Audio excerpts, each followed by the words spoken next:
La titular de la Secretaría de Inclusión y Bienestar Social de la Ciudad de México dijo que, sobre el supuesto desfalco de 150 millones de pesos en la Secretaría de Desarrollo Social de la administración anterior, aún no se tienen datos consistentes sobre la ruta que siguió el dinero, por lo que no se harán públicos los datos hasta que se avance en las investigaciones.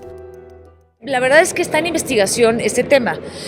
Lo que se está haciendo es rastrear en dónde posiblemente pueda haber, si ese supuesto desfalco de esos 150 millones de pesos, me parece que se hablaba, ¿no?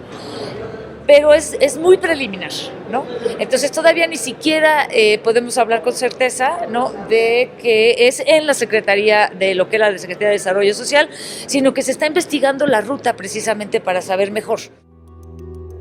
La secretaria Osejo dijo que el gobierno federal devolverá a la ciudad más de 2.600 millones de pesos del programa de apoyo alimentario para adultos mayores, que fue el costo para la ciudad en los primeros meses de 2019. Sobre las 5 instituciones que integran la Civiso, aseguró que se mantienen trabajando con finanzas saludables. Las 6 dependencias sectorizadas y la Secretaría de Inclusión y Bienestar, todos están en orden. Se pasó por un proceso, yo diría, los primeros 6 meses de revisión, de ajuste en términos de finanzas, para regularizar cualquier cosa que todavía estuviera con algún retraso, pero al día de hoy está todo en orden.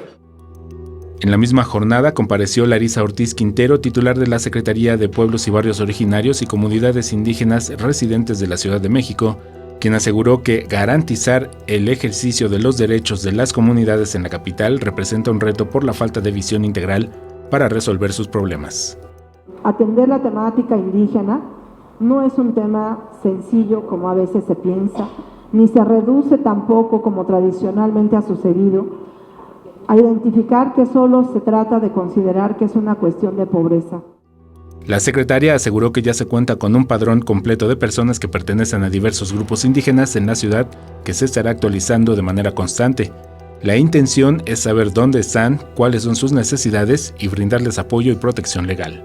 Imágenes: Javier Martínez, información y voz, Alberto Álvarez Santana, 21 Noticias.